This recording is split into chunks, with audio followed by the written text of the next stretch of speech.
With VCT starting and pressure at the max for the kickoff event, there are 4 teams from each region that look the most deadly. In terms of making a North American super team, look no further than NRG. Let's look at each core piece of the team. Crashies has cemented himself as one of the greatest initiators in North American Valorant history, with his time on the NV Optic core.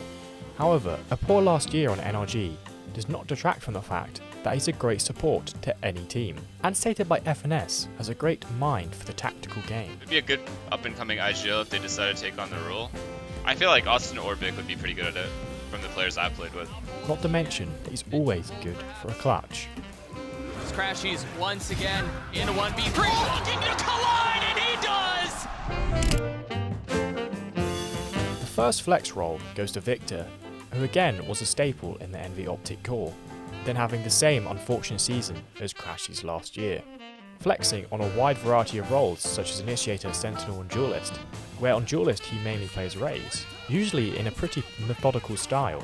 On Sentinel, Victor opted to play Killjoy a lot last year, finding decent success. The main initiator he would play was KO. However, the next player may be better on KO than him.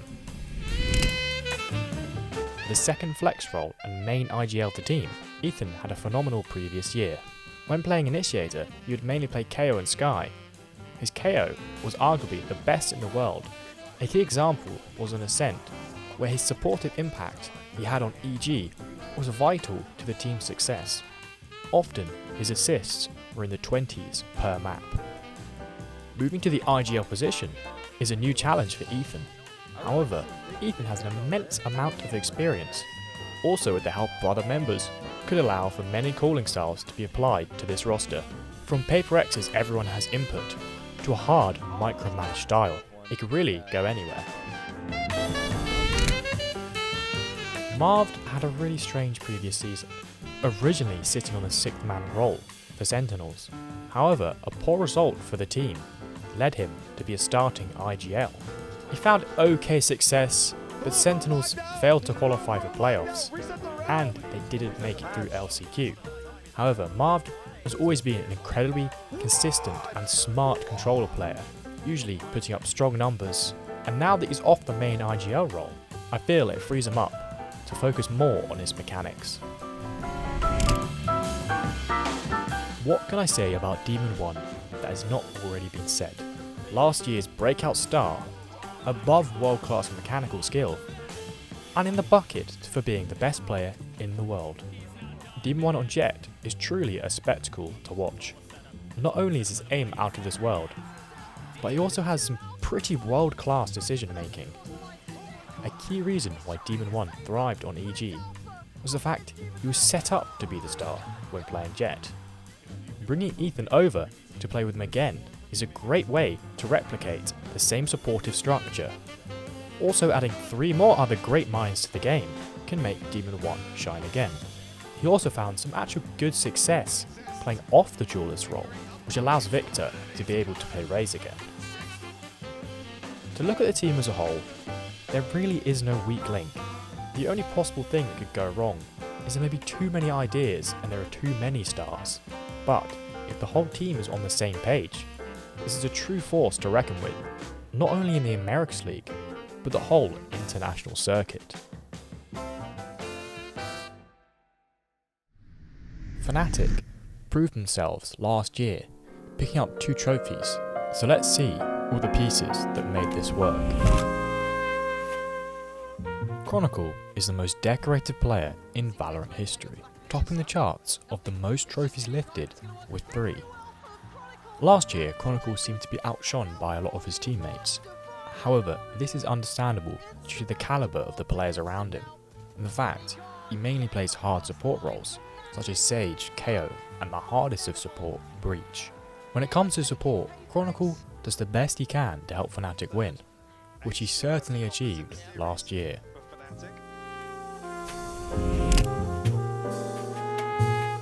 The lovable leader of Fnatic, Boaster is a tactical mastermind. Last year, he really proved himself as a great innovator when it comes to Valorant, striving ahead of pretty much every team in the world. When it comes to team play, executes and retakes, Fnatic are very, very strong. Boaster has really mastered the fundamentals. Strong mental fortitude was shown as a leader during lock-in when Fnatic pulled off their infamous Icebox comeback. Only time last year being outred was by Redgar and Sadak. The coach pairing of Mini and Boaster is now gone though, Mini choosing to shift to a better work-life balance in the assistant coach role. Taking his place will be Elmer Puddy, who previously coached Gen G and also used to produce CS analytical content back in the day that I used to watch. Let's see if this new duo can replicate the old. The MVP of Lock-In and one of the best players in 2023, Leo really took it to another level last year. Arguably the best initiator last year, Leo's decision making is top 3 in the world, almost making 0 mistakes. He rarely gives up his life for free and is always good to win a clutch. Even in Champions, where Fnatic did not have a great tournament, he still pulled off very strong numbers. Already, Leo somehow in a position where this is. Alfier was the MVP of VCT EMEA and Masters Tokyo. Alfier is truly a beast when it comes to aim and mechanics, but sometimes is a little bit overzealous when it comes to overpeaking on the Sentinel role. But somehow he often wins these fights due to his crazy aim. If Boaster can fully rein in Alfier, I feel like Alfier can mould into the best player in the world. Unlike previous Fnatic rosters, Durka does not need to hard carry to win.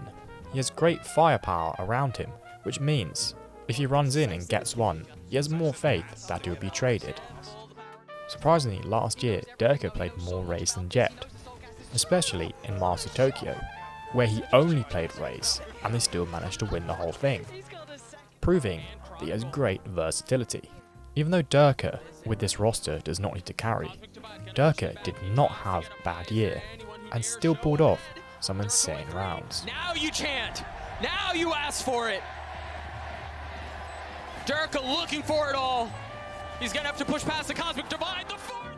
Last year, Fnatic did have a great start, winning the first 2 international events, but then getting upset by Liquid in the EMEA final. Champions was not so great, losing to Loud twice.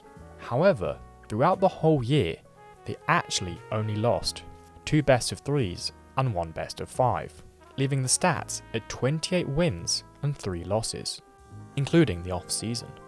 So I mean, they really did dominate last year, and it's possible they will again.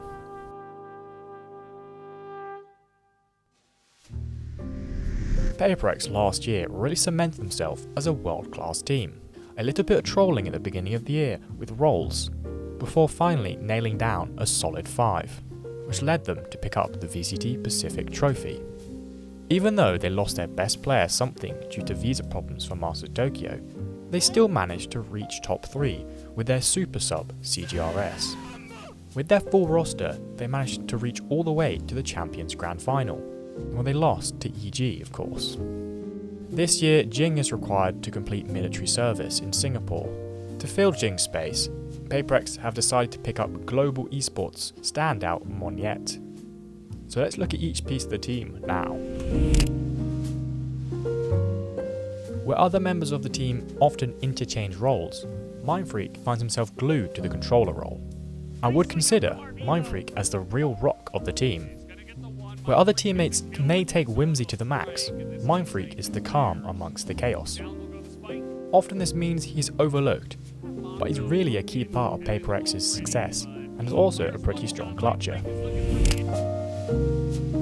Forsaken has switched from duelist pre-franchising to a more flex role, meaning that Forsaken has moulded into a very flexible player.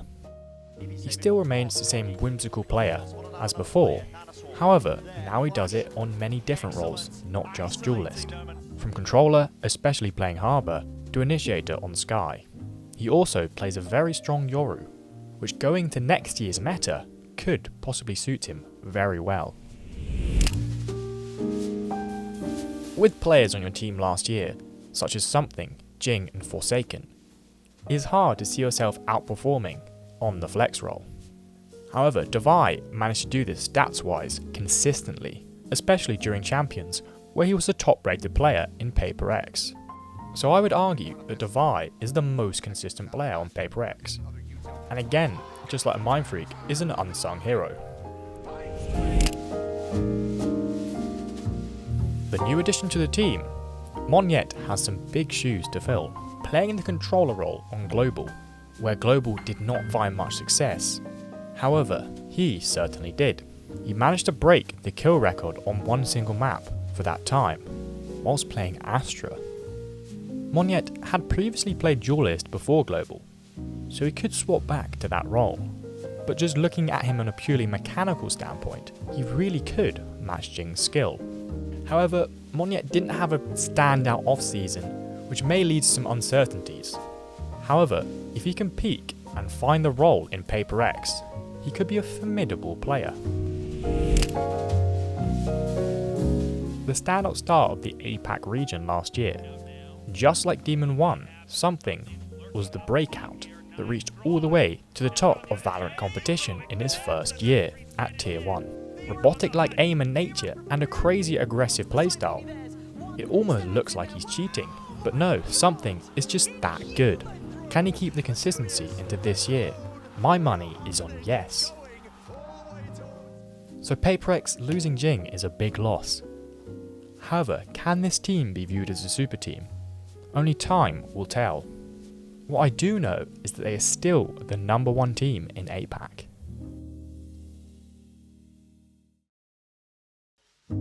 EDG really took the Chinese region to another level last year, especially during their great run during Masters Tokyo.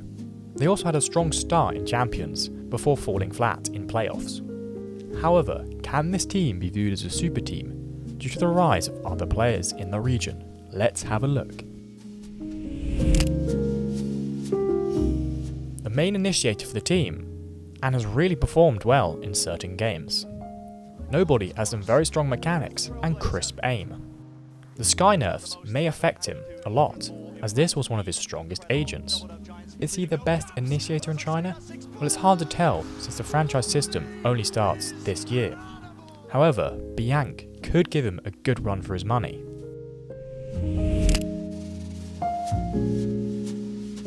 Smoggy is the unsung hero of EDG, often not being on the casters' mouths when it comes to outrageous plays when you have someone like Kang on your team, flexing all over the place from Duelist to many different initiators with pretty good consistency. When playing Duelist, he has a more calm and plays the role as to be traded, rather than crazy repeaking like Kang. Just ridiculous! One of the most entertaining players to watch, with one of the most unique playstyles. The little jiggle of his crosshair from the instant spray to the ground after a kill. There's a reason why Kang is the superstar on the team, both entertaining in and outside the game.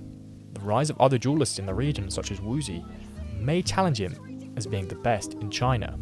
However, last year he proved he was.